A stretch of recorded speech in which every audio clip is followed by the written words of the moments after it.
नमस्कार. मराठी गोष्टी या चॅनलमध्ये तुमच्या सगळ्यांचं स्वागत आहे. बोलणे ऐकून शांततेत बोलते. मी तर तुम्हाला ओळखत पण नाही, तर मग विशाल तोंड वाकडं करत बोलतोय. तुम्ही मोका दिला एक दुसऱ्याबद्दल जाणून घ्यायला, तसे मी पण माझं नाव सांगितलं तर होता. जर हे तुम्हाला माहीत आहे तर मी अनोळखी कसा झालोय.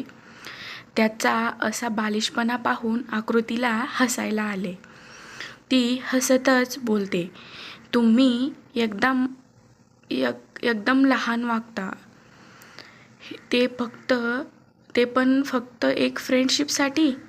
विशाल तिच्या स्माईलमध्ये हरवत बोलतोय, तुमच्यासाठी मी लहान मूल बनायला पण तयार आहे. आकृती त्याचं बोलणं ऐकून कन्फ्यूज होऊन बोलते, काय बोलले तुम्ही? विशाल त्याचं बोलणं पाहून सुधरावत बोलतोय, ते सगळं सोडा. जर फ्रेंडशिप नाही करायची तर एक कप कॉफी पिऊ शकता ना माझ्यासोबत? प्लीज आता नाही म्हणू नका, प्लीज प्लीज. विशालच्या जास्त रिक्वेस्ट केल्यामुळे शेवटी आकृती हार मानून होकार देते. तिला जायचे तर नव्हते, पण विशालचा स्वभाव पाहता तिने होकार दिला. विशालने जेव्हा तिचा होकार ऐकला तर तो खुश होत बोलतोय, तर जायचं का मग? इथे जवळच एक कॉफी शॉप आहे, आपण चालत पण जाऊ शकतो. त्याची खुशी पाहिली तर होकार देऊन चालायला लागते. आकृती तर समोर पाहत होती, पण विशालची नजर सारखी तिच्या चेहऱ्यावर जात होती.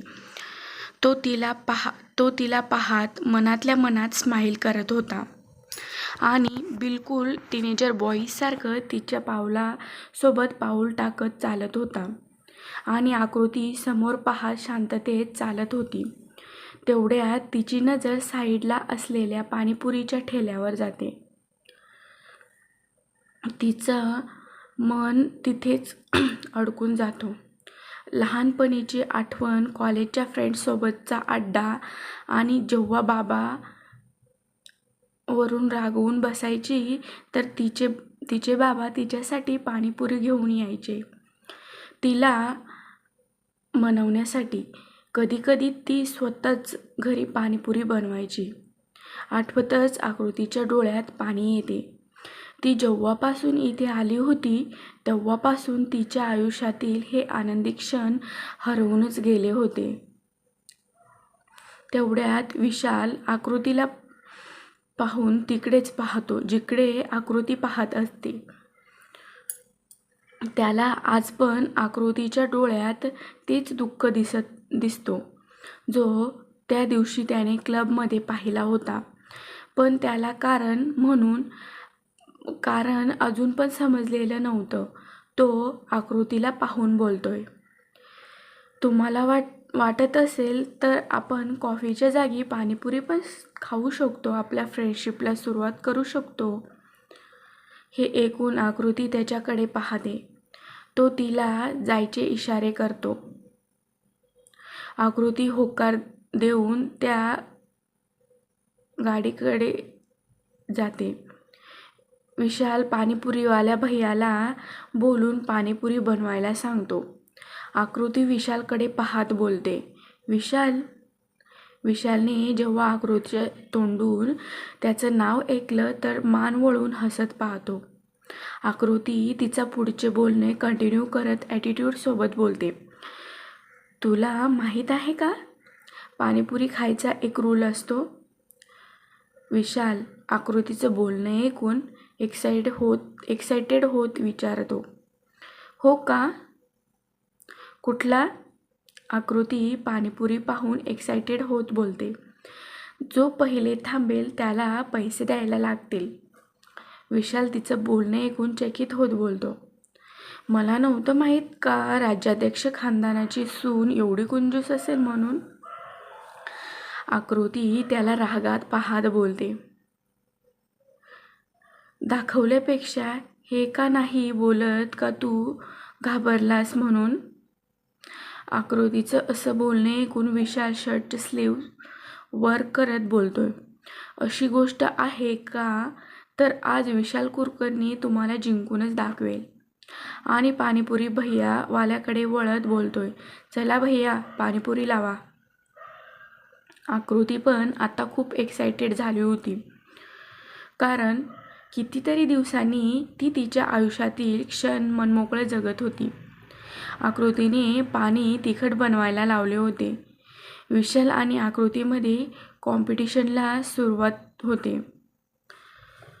पण जसं पहिली पाणीपुरी विशालच्या तोंडात जाते, त्याची जीभ जळायला लागते. त्याला खूप तिखट लागत होते. त्याची नजर आकृतीच्या चेहऱ्यावर जाते. तो हरवूनच जातो. आकृतीचा चेहरा तो भोळा निरागस चेहरा ज्यावर कोणाचेही मान सहजपणे डोलावून जाईल. ती खूप मजेत पाणीपुरी खात होती आणि विशाल तिला पाहत खात होता. पण जेव्हा नंतर 5-6 पाणीपुरी खाल्ल्यानंतर त्याची हालत खराब व्हायला लागली होती, त्याचे डोळे लाल झाले होते आणि आता त्यामधून पाणी यायला लागले होते. आकृतीने जेव्हा त्याची अशी हालत पाहिली तर ती जोरजोरात हसायला लागली. खूप दिवसांनी ती असं मनमोकळे हसत होती आणि विशाल बाकीचे सगळं सोडून आकृतीमध्ये हरवून गेला होता. आकृतीने जेव्हा त्याची अशी हालत पाहिली तर तिने साडीचा पदर घेत साडीने त्याचे डोळे आणि तोंड पुसायला लागते आणि सोबतच त्याला पाणी पण पाजते. तिथेच सिग्नल रेड झाल्यामुळे सगळ्या गाड्या थांबल्या होत्या. त्यामध्येच एका गाडीत श्रेयस त्याच्या लॅपटॉपमध्ये काम करत होता. त्याच्यासोबतच त्याचा असिस्टंट आरव आणि ड्रायव्हर होते. आरवची नजर समोर पाणीपुरीच्या गाडीवर जाते, जिथे आकृती होती. आरवच्या तोंडून हैराणीने शब्द निघतात, आकृती मॅम इथे? श्रेयस जो लॅपटॉपवर काम करत होता, आकृतीचं नाव ऐकताच त्याचे कान उंचावले. आरव खूप हळू आवाजात बोलला होता, पण श्रेयसच्या कानासाठी तर आकृतीचं नावच भरपूर होता. त्याचे हात थांबून पाहतो तो. समोर आकृती कुठल्या तरी मुलाचा चेहरा साडीच्या पदराने साफ करत होती आणि सोबतच खूप हसत त्याच्याशी बोलत होती. श्रेयसला त्याचा चेहरा तर दिसला नव्हता, पण त्याच्या पाठीवरूनच श्रेयस समजून गेला होता का हा मुलगा त्याच्या फॅमिलीचा सदस्य नाही आहे म्हणून. त्याच्या मनात आता खूप प्रश्न उठत होते. सोबतच त्याचा राग आकृतीवर वाढतच चालला होता. पण तो काही करायच्या आधीच ट्रॅफिक सिग्नल ग्रीन झाला होता. सोबतच ड्रायव्हरने गाडी पुढे घेतली. कामात पण श्रेयसच्या डोक्यात तोच सीन चालू होता. त्याचा चेहरा पूर्णपणे लाल झाला होता. सोबत बसलेल्या आरवचं डोकं पण बंद पडायला आले होते. थोड्याच लांब गेल्यावर श्रेयसने गाडी थांबवायचं इन्स्ट्रक्शन्स देतो. कोणाचीही बोलायची किंवा विचारायची हिंमत होत नाही. गाडी थांबवल्यानंतर श्रेयसने सगळ्यांना जायला सांगून स्वतःच ड्रायव्हिंग सीटवर येऊन बसतो आणि गाडी फुल स्पीडने घेऊन निघून जातो. विशाल हरताना पाहून आकृती बोलते, काय झाले? विशाल कुलकर्णी आज हरणार नव्हता म्हणे. तर मग? विशाल तिला पाहून हळूच बोलतोय, तुझ्यावर तर पहिलेच हारून बसलोय आणि आज तुझ्यासोबत हारून पण मला जिंकल्यासारखं वाटतंय. आकृती विचारते, काही बोलला का तू? विशालने नकार देत वॉलेटमधून काही पैसे काढून पाणीपुरीवाल्याला दिले. पाणीपुरीवाला बोलतोय, साहेब माझ्याकडे सुट्टे नाहीत. कारण विशालने त्याला 500ची नोट दिलेली होती आणि ह्या गाडीवर ते पहिलेच ग्राहक होते. विशाल त्याला बोलतोय, राहू दे भैया, हे तुम्हालाच ठेवा. मला काहीतरी खास दिल्याबद्दल. हे बोलताना विशालची नजर आकृतीवर जाते. आकृती त्याला पाहून मनातच विचार करते, लोक पण कशी कशी असतात ना.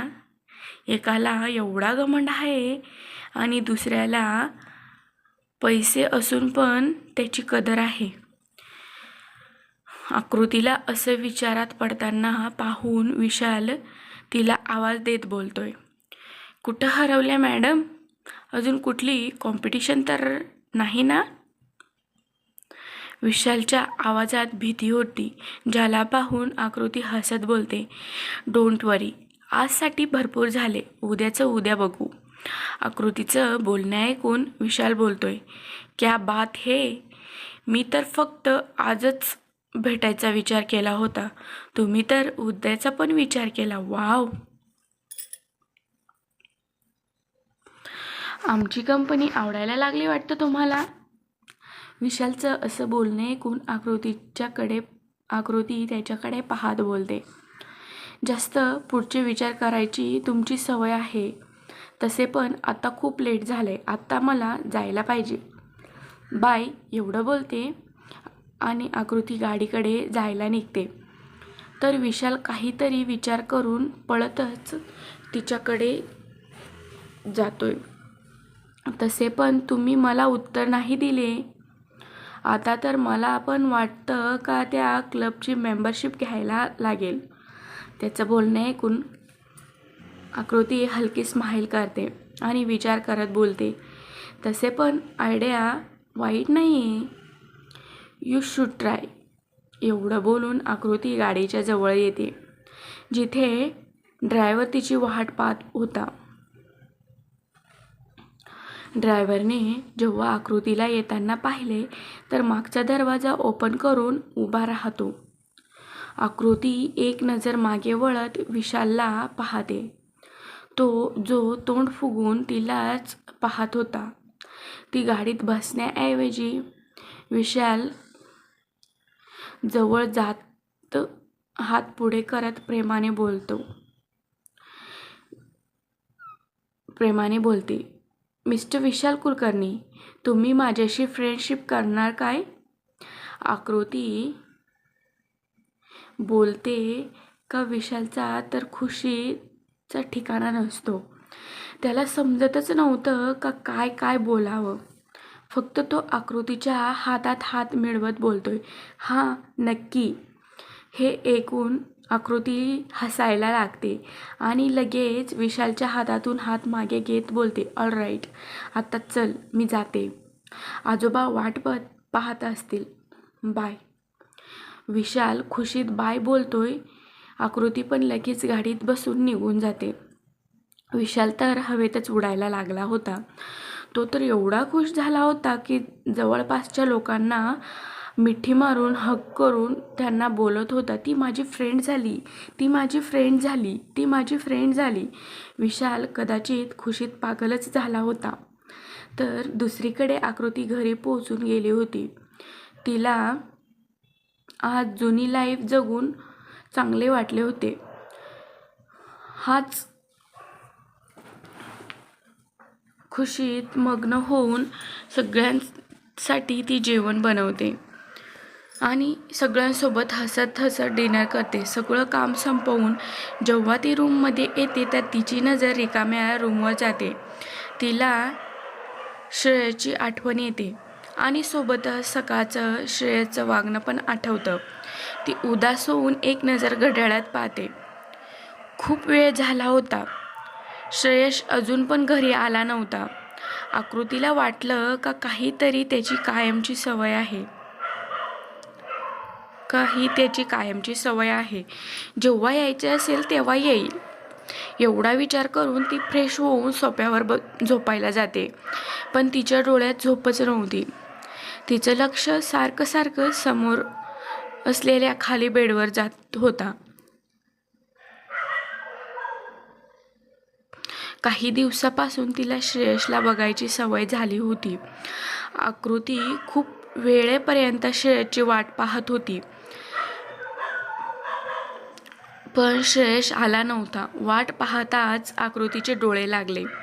सकाळी आकृती गडबडीत उठते आणि एक नजर घड्याळाकडे पाहते. आत्ता घड्याळात 6 वाजले होते. ती परत इकडे तिकडे पाहते, पण रूम खाली होता. अजून श्रेयश आला नव्हता. हे पाहून आकृतीला जरा वेगळंच वाटतं. ती लगेचच बेडरूममधून उठून वॉशरूममध्ये जाते आणि लवकरच तयार होऊन खाली येते. मग जवळजवळ पाहते तर सगळे शांत होतं. सगळं हॉल शांत होता. एकदम नॉर्मल. आकृती तिथे जात नोकराला विचारते, ऐक ना, काल रात्री श्रेयश घरी आला होता का? तो नोकर नकार देत बोलतो, नाही मॅम, सर घरी आले नाही. पण त्यांचा पर्सनल बॉडीगार्ड विनय रात्री घरी आला होता आणि सकाळी सकाळी ते कुठेतरी गडबडीत निघून गेले. हे ऐकून आकृती थोडी परेशान पण होते, पण चेहऱ्यावरचे भाव लपवत ती त्या नोकरला जायचा इशारा करते. तो नोकर पण तिथून निघून जातो. आता आकृती परत तिच्या रूममध्ये निघून जाते. श्रेयश पूर्ण रात्रभर घरी आला नव्हता म्हणून आता आकृतीला बेचैन व्हायला लागलं होतं. ती तर अजून श्रेयशला नीट ओळखत पण नव्हती, पण तिला समजत नव्हतं का नक्की काय करू म्हणून. तेवढ्यात तिच्या डोक्यात यशवंतराव यांचा विचार आला. ती स्वतःशीच बोलते, यांच्याबद्दल नक्कीच आजोबांना माहीत असेल, पण डायरेक्ट जाऊन विचारणं विचित्र वाटते, नाही का? मग आकृती विचार करून डेलीच्या कामासाठी निघून जाते. ब्रेकफास्टसाठी सगळेच येऊन डायनिंग टेबलावर बसतात. आकृती सगळ्यांना सर्व करते. तिथे बसलेल्या कोणत्याही व्यक्तीने श्रेयसचं नाव काढले नव्हते आणि आज आकृतीचीही काही विचारायची हिंमत नाही झाली. सगळेच गेल्यावर आकृती मनातील उथलपुथल घेऊन रूममध्ये येते. सगळा दिवस तिचा श्रेयसच्या विचारातच निघून जातो. आकृतीला स्वतःलाच नव्हतं माहीत का श्रेयस नसल्यामुळे तिला असं का होतंय म्हणून. दिवसासोबत रात्र पण तशीच निघाली आणि हप्ता पण श्रेयस पूर्ण 1 हप्ता घरी आला नव्हता. आकृतीला फक्त बोलण्यात एवढेच माहिती झाले होते का श्रेयस बाहेर कामासाठी गेलाय म्हणून, आणि केव्हा येईल ते कोणालाही माहीत नव्हतं.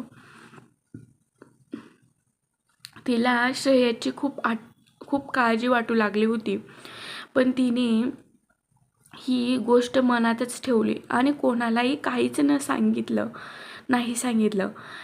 एका संध्याकाळी आकृती आजोबांच्या रूममध्ये जात होती. तेवढ्यात तिची नजर समोरून येणाऱ्या शिवायवर पडली.